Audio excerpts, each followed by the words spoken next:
Don't worry. I'll take you to safety. The flashing sirens used to feel like a threat, and the badge was her protection. But here we were, on a freezing, empty street, facing a totaled police car. I had a terrible choice to make. Dive back into the shadows I knew, or risk everything to save the very world I'd been running from. That moment shocked an entire police force, but first, it completely changed me. The night was thick and cold, smelling like wet pavement mixed with a faint, sharp scent of smoke from somewhere far away. I knew that smell. It was the constant bitter reminder of my life on the street.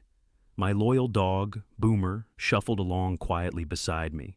Every so often, he'd look up at me with those big dark eyes, asking a question I couldn't answer. We hadn't eaten since yesterday morning. I'd split the last piece of bread equally with him. That was our sacred rule, a small act of sharing that meant everything. My stomach let out a deep, empty groan, a sound I was used to ignoring, but tonight it felt painful and loud. I kept my head down, searching every dark alley and trash can for anything to fill the hole.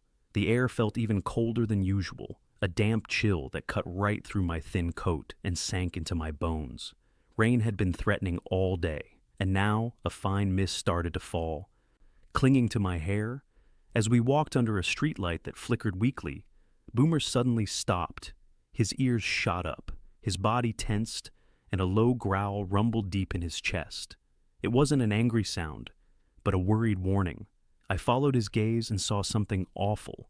A car was tilted strangely on the side of the road, one door hanging open like a broken wing. The headlights were barely on, just two faint yellow eyes in the dark. The windshield was a spiderweb of cracks, and a thin wisp of smoke curled from under the hood, smelling sharply of hot metal and burned plastic. The silence was heavy and wrong. It felt like the street itself was holding its breath. My heart started to pound in my ribs. Not much scares a man who's lived rough for years, but this scene felt completely wrong. Too quiet, too still, a clear sign of recent violence. I could see oil shining on the asphalt and a trail of something darker leading from the car. A massive wave of fear, a pure animal instinct to bolt, washed over me. For guys like me, police officers rarely mean safety. They mean questions, suspicion, and trouble. But then, a deeper, more human feeling took over. A simple need to help someone in desperate trouble. Boomer was focused on the car, stiff with worry. I couldn't just leave her. I had to do something. Boomer whined, pawing the wet ground, his eyes fixed on the woman inside. He was right. We couldn't leave her to die alone. "All right," I whispered, trying to calm my shaky hands. "We can't just walk away." I leaned into the car. The sick smell of burnt rubber and hot metal stung my nose. "Ma'am, can you hear me?"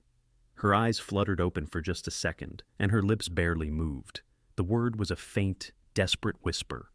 "Help!" That was it. That was all I needed to know what to do. I had no phone, no money, no way to call an ambulance. All I had was my hands, my loyal dog, and faint memories of first aid pamphlets I'd seen at a shelter once. I looked at the bad wound on her shoulder. She was bleeding heavily and wouldn't last long like this. I ripped off my tattered coat, not even feeling the sudden cold. It was thin, but it was all I had. I quickly tore the coat into long, thick strips. Boomer barked, worried, circling the car. "I know, buddy, I know," I muttered, my voice shaking a little as I tied a makeshift bandage around her wound. I pulled it as tight as I dared, knowing pressure was key. She winced but didn't fight me. "Stay with me," I urged, my voice surprisingly steady. "Don't give up. I'm going to get you out." The smoke from the engine got thicker, a sharp, bitter cloud that made my eyes burn. The car was a ticking time bomb. I had to get her out. "Okay, Boomer, back up," I said, a new determination in my voice. With a grunt, I hooked my arms under hers and slowly pulled her from the seat. She was dead weight, and my muscles screamed. The strain in my back felt like fire. Her boots scraped on the pavement, a dragging sound that seemed to echo the desperate effort. I thought of my old life, the hard work I used to do, and used that memory as fuel. Boomer barked encouragement, running around us, his tail giving a tiny wag. Step by step, I dragged her away until we finally collapsed onto the soft grass. I was gasping for air, my whole body shaking. Her breathing was shallow, but maybe a little steadier. The blood was still seeping into my torn coat. "You're safe," I whispered, the words feeling huge and foreign. I checked her pulse, just like in the pamphlets. It was weak, but still there. "All right," I told myself. One thing at a time. I pressed the coat harder against the wound. Boomer sat close, and surprisingly, he gently licked the officer's hand as if reminding her she wasn't alone. I just sat there in the silence. A light rain started to fall, soaking us. The street was totally empty. Just me, my dog, and this woman. And for some reason, the weight of the whole world felt like it was on my shoulders. Her lips parted again, and I barely heard her whisper, "Radio." I looked back at the wrecked car. The radio was crackling faintly, a small mic dangling from the dash. I had to get help. I ran back, grabbed the mic, and pressed the button. My hand was shaking. I stopped. Who was I? I had no authority, no badge, just a man with nothing. That thought hurt, a painful flash of my old lost identity. But then my voice grew stronger. "There's an officer down near 12th and Main. She needs help now." Silence, just static. Then a sharp, urgent voice came back, full of authority. "Identify yourself." I swallowed hard, fear and cold in my mouth. Just someone who found her. "Send help, please." I dropped the mic and hurried back, kneeling beside her. Boomer gave one tail wag, as if hope had just walked into the dark night. Minutes felt like hours. The light rain turned into a steady downpour. I hunched over the officer, shielding her with my body, the cold soaking through my thin clothes. I whispered to her, trying to keep her spirit anchored. "Don't give up. You have people waiting. You have a reason to keep breathing." Boomer leaned against me, warm and solid. Then, in the distance, I heard the sweetest sound, the faint wail of sirens, cutting through the rain. Help was coming. Relief hit me, but fear followed instantly. When the cops arrived, what would they see? A homeless man, covered in blood, leaning over one of their own. The sirens grew louder. Red and blue lights pulsed frantically, splashing color over the street. Cars screeched to a stop. Doors flew open and officers rushed out, guns drawn, their faces hard and grim. "Hands up!" one yelled, the bright flashlight beam blinding me. I froze, raising my hands. The bloody coat strip still clenched in my fist. "Wait!" I shouted, desperation raw in my voice. "She's alive! She needs help!" Boomer barked, protective, standing his ground. The tension was suffocating. I thought this was the end. But then, another officer quickly knelt beside the injured woman. "She's still breathing," he yelled. The guns lowered slightly. Paramedics sprinted in, lifting her carefully onto a stretcher. As they started wheeling her toward the ambulance, one cop grabbed my arm roughly. "What did you do?" he barked, suspicious. I didn't resist. My voice was calm. I found her. I pulled her out. I stopped the bleeding. The officer sneered, clearly disbelieving me, but another voice cut in. "He's telling the truth. Look." The officer pointed to the blood-soaked strips tied around her wound. The coat was pressed firmly. He saved her. Silence fell, a heavy, quiet understanding, broken only by the medic's hurried words and the sirens. Boomer growled softly, but I stroked his head. "It's all right, boy. We did it." The ambulance doors slammed shut, and it sped away into the night. The street was left with just the rain, steam from the wreck, and tired officers looking at me. One of them stepped forward, his eyes softer, showing respect and confusion. "What's your name?" he asked. I hesitated. Giving my name meant records, judgment, and doors closing. Tonight, though, I felt like I had nothing to hide. "Jake Thompson," I finally said. I looked down at Boomer, and this is Boomer. The dog wagged his tail. The officer nodded slowly. "All right, Jake, we'll need your statement." For the first time in forever, I wasn't running. The truth was enough. They guided me to a police car, but they didn't use handcuffs. Boomer trotted beside me. Inside the car, I watched the red and blue lights disappear. My body ached, and my stomach was empty. But something else filled me, purpose. I had saved a life, not for a reward, but because it was right. Boomer rested his head on my knee, calm and trusting. I scratched his ears. "Good job, partner." For the first time in years, I let myself feel hope, a fragile new feeling settling in my chest. At the station, they gave me a towel and a warm coffee. I sat in a small room under buzzing fluorescent lights. Boomer curled up at my feet. Other officers looked at me, some suspicious, some curious, searching for a motive they could understand. Finally, a sergeant came over, his face serious. "Tell me what happened," he said. I told him everything. The smoke, the wound, the bandages, the radio call. My voice was steady, my details exact. When I finished, the silence stretched out. Then the sergeant said quietly, "You may have saved her life tonight." The words felt like a great weight had been lifted. I sipped the coffee, enjoying the heat. Boomer lifted his head, his tail tapping softly. For years I had been invisible. Tonight they saw me, not as a nuisance, but as someone who mattered. I stroked Boomer's head. "We did all right, boy."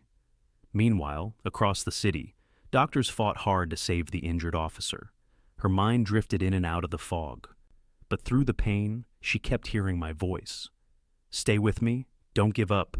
Even when she was fading, those words somehow kept her anchored. She wasn't ready to let go. Back at the station, I sat quietly, not knowing the woman I had saved would soon change my life, as much as I had changed hers. Fate had already started weaving our stories together. The rain finally stopped, leaving the city clean. I watched the last drop slide down the window, feeling Boomer shift against my leg. "Maybe tomorrow will be different," I whispered to him. It was a small, fragile hope, the first I'd allowed myself in years. Morning came, and I was still there, sitting on a hard bench. The sergeant returned with news that felt like the sun rising. "She made it through," he said simply. "She's in critical condition, but she's alive." I let out a long breath. "Hear that, partner? She's still fighting." For years, my life was measured by hunger. Today, it was measured by the fact that a stranger was breathing because of me. A detective took my statement again, going slower this time. No grand stories, just the truth. When he finished, someone slid a donut across the table. I broke it carefully, giving Boomer the larger half. My old rule, the dog eats first. The police station felt less harsh now, with sugar in my mouth and purpose in my bones. Across town, Lieutenant Sarah Adams slowly woke up, surrounded by the beeping of machines. She remembered the rain, the voice in her ear, and the soft touch of a dog's head. "The man?" she rasped. The nurse smiled. "He came with you. He called it in. He's okay." The words were like a strong railing, helping her hold on. She knew a stranger, and his dog hadn't looked away, and she borrowed their stubbornness. By afternoon, Sarah wanted the full story. The detective told her a homeless man named Jake Thompson dragged her from a smoking car, tore his coat, called for help on a broken radio, and shielded her with his own body. "Where is he?" she asked. "Here, in the building. We're figuring out what to do next." Sarah's voice was thin but firm. "What to do next is say thank you. Bring him here if he's willing." Downstairs, I was watching the rain trails on the window. When the invitation came, I shot up too fast. I stood at her doorway, suddenly aware of how rough I looked in such a small, clean room. Sarah lifted a bandaged hand. "You stayed," she whispered. I nodded. It just seemed like the right thing to do. Boomer walked over with quiet dignity and rested his chin on the side of her bed. A small, pained smile touched Sarah's lips. "Then I owe you both." I shook my head. "No cameras, no speeches, please." She met my eyes. "No press," she promised, "just the truth." In that quiet agreement, trust began to grow. The news tried to get the story, but the police department only gave a short statement. A bystander provided life-saving aid. No names. I kept to the edges of the city, sleeping at a shelter and working odd jobs, moving carts, fixing squeaky hinges. I looked for broken things to fix, not for praise. Boomer quickly found the good spots, a water bowl by the laundry room, a quiet spot for a nap. People started saying thank you with their eyes. On the third day, Sarah could sit up. "Tell me about you," she said. I looked up, thinking about how to sum up my life. A job went away, then the lease, then the phone. I just started walking, I told her. Boomer found me under a bridge and decided I was his. Boomer thumped his tail. "What do you want now?" Sarah asked. I looked at my dog. "A door that opens easily, work that feels real," his bowl full before mine. She nodded, not with pity, but understanding. Later, she made phone calls that began to move mountains. A new ID, a dog-friendly shelter, a short work contract, no cameras. Just forms, foil blankets, signatures, and a social worker in a sea green scarf who said, "Welcome, we have a chair here for you." The shelter gave Boomer a tag. The facilities manager gave me a tool cart and a map of all the squeaks in the building. That first night, Boomer snored loudly as the rain hit the window, not my coat. I lay awake, my hand on his warm fur. "We earned this," I whispered. The work felt real. I fixed a laundry machine, rehung a door, and got a stubborn dryer working again. I didn't brag, I just made problems disappear. My quiet reputation for reliable work spread fast. Boomer made his own rounds, boosting morale just by being a good boy. On her first real walk, Sarah met us at a park. We walked slowly, each step a small victory. "Why didn't you leave?" she asked me. I thought about it. "Because staying seemed like the answer." She nodded. "Then staying is the skill we'll teach." An internal review tried to make my good deed look suspicious. I sat under bright lights while they asked sharp questions. Sarah, using her rank and the fact that she was still recovering, watched. When it was her turn, her voice was strong. "His times match dispatch records. My wound matches the pressure from his coat. He stayed. We are not going to punish a man for being a good person." The room relaxed. Afterward, she rubbed her shoulder. "I hate when kindness has to be checked." I shrugged. It passed. Boomer sneezed, not caring about paperwork, and got 3 ear rubs on the way out. The ceremony was small and quiet on purpose. Coffee in paper cups and a few sincere claps. The chief, his suit slightly wrinkled, read from a paper about extraordinary aid, then looked up with softer eyes. "Thank you." Boomer got an unofficial dog tag with a tiny badge on it. He wore it with the calm pride of a creature who already knows his value. I looked like I was about to bolt, but I didn't. When they clapped, I just stared at Boomer's new tag. It was easier to let them applaud the dog. With my first paycheck, I fed Boomer like he was a king. Then I went to a hardware store that makes keys. I stamped a new tag for him. "Rusty," I wrote. "If found, we belong to each other." The clerk stapled the receipt with special care. That night, soup cooked on a donated hot plate. Sarah came over with forms that said, "No one survives alone," and a plan to prove it. We signed papers, drank soup, and sat in comfortable silence. Boomer lay between us, a friendly guard dog. Saturdays started belonging to the church basement. The coffee was strong, and hope felt practical. Sarah put up flyers. Free first aid, 911 basics, no ID needed. 10 people came the first week, then 22. I taught them chest compressions on a dummy, my hands steady. "It's not about being a hero," I said. "It's about staying. Press, count, breathe, stay." Boomer walked around, collecting courage from the hands of the people who petted him. A grandmother learned to wrap a wound gently. A teenager asked, "What if I'm scared they won't come?"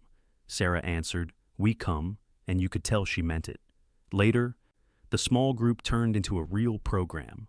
One evening, I went back to the corner where I'd found her. I touched the tree that had been there through the rain. "We made it here," I whispered, like I was talking to an old friend. I told it about the key tag, the warm room. Boomer sat beside me. The city hummed around us. The streetlight that had once scared me now just did its job.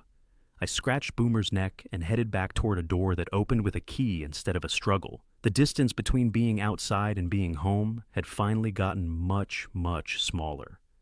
The nonprofit found me a single room with a west-facing window and a heater that mostly worked. I lined the windowsill with my tools and small hopes. The social worker left a photo of Boomer on the counter. Sarah came by with papers about benefits and a patience that outlasted any red tape. We named the plant in the corner, and it didn't die. I stood in the room and realized I hadn't thought about escaping. The facilities job offered me months of work, not just weeks. It became a real job with health benefits, and someone fought to get Boomer his first checkup. I read the letter twice, then signed it carefully. On my way home, I stopped at a bakery, bought 2 loaves of cheap day-old bread, and asked the baker if he could sometimes save me a little extra for friends. He said, "Sometimes is the start of always," and tied the bag with a string. Boomer carried it part of the way home, proud of the weight. Having a little more than you need felt heavier than hunger because it meant you could share. I gave a short talk to the new police recruits. They'd only seen the world from a car. I didn't preach. Some nights ask a question, I told them. You can be the answer by staying long enough to matter. Sometimes that means pressure and patience. Sometimes it's just a phone call. Don't ever think the quiet work doesn't matter. Boomer, as guest of honor, checked their boots and their hearts with the same care. Afterward, a recruit admitted he was afraid he'd freeze up. Count, I told him. Doing one thing creates the next thing. Press, count, breathe, stay. Life still had hard moments. I slipped with a wrench. A bus driver closed his doors on me. But there were victories. A quiet elevator worked again. A clock kept the right time. A neighbor knocked, not to complain, but to ask me to sign for a package. The city wasn't a fairy tale, but it was a place where I could live. On payday. I taped my pay stub inside a drawer, not as a prize, but as proof that I had re-entered the world. Sarah returned to work with a small ceremony just for the people who mattered. The chief pinned a ribbon on her uniform. She looked through the small crowd until she found me leaning against a wall. We just nodded to each other, sharing the whole story. The rain, the staying, the paperwork, the Saturdays. Later, she asked me to help with the next clinic. I said I'd bring muffins if she'd bring the cones for chest compressions. Boomer asked for extra petting breaks. The deal was made. City programs rarely feel like friendship, but this one did. Because it was built from hands, not headlines. Autumn came, and the path by the river turned brass and blue. Sarah and I walked Boomer there. "Do you ever think about the exact second it all changed?" she asked me. I watched Boomer sniff a feather like it was a clue. "I think about staying," I said. That was the turn. She nodded. We turned toward our separate doors, both unlocked now, carrying the quiet feeling that comes after a storm finally gives up. The Saturday clinic kept growing. I added a small table. Small repairs, no charge. Tell me your story too. People brought me broken lamps and memories with frayed edges. I fixed what I could and listened to the rest. Boomer moved through the room, a living comfort. On a rainy night, I opened the drawer in my room and took out the torn strip of coat I'd used to stop the bleeding. I had written 2 words on a small note and tucked it there. We stayed. Sometimes fear tried to creep back in, telling me to keep a bag ready to go. But the torn fabric quietly argued back, reminding me of the choice I made. I set down Boomer's bowl first, as always, poured coffee, and listened to the heater clunk itself into a good mood. The city outside was breathing a little easier. So was I.